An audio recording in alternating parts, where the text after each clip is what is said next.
Kwa jina naitwa Thabit Idarus Faina, mkurugenzi wa uchaguzi Tume ya Uchaguzi ya Zanzibar.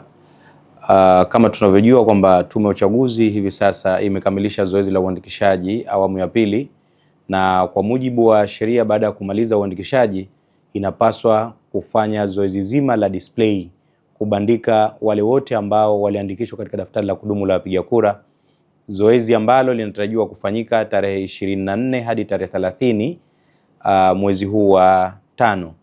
Kwa hiyo matarajio yetu kwamba wananchi ambao wanakaa katika shehia husika na wale ambao wameandikishwa watapitia katika vituo vyao na kuangalia hayo majina ambayo yamebandikwa kwa ajili ya wale waliokuwemo ndani ya daftari, kwa maana ya kuwaona wale wanaokuja, je, wana sifa ya kuwemo ndani ya daftari.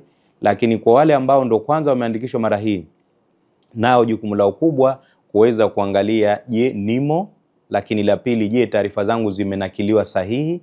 Kwa hiyo ni vyema sasa tukafika katika vituo kuepusha mambo ambayo baadaye daftari linaporudi likawa lina makosa ya kibinadamu. Kwa hiyo ni vyema tujitokeze kwa wingi wananchi, ili kuweza kuangalia na kuweza kuisaidia tume katika kuboresha au kuleka sawa daftari la kudumu la wapiga kura.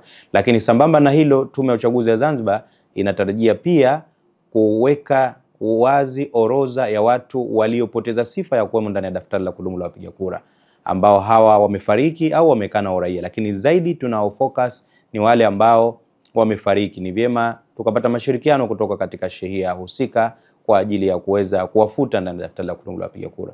Lakini pia tutakuwa na zoezi jingine katika shehia la watu ambao wameomba kuhamia katika maeneo mapya.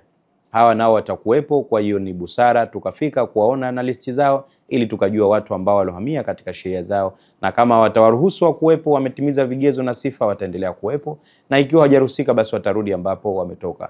Kwa hiyo zoezi hili linafanyika kwa pamoja na litakuwa muda wa siku 7. Shime wananchi, tujitokeze kwa wingi. Kura haki yako, amani wajibu wako.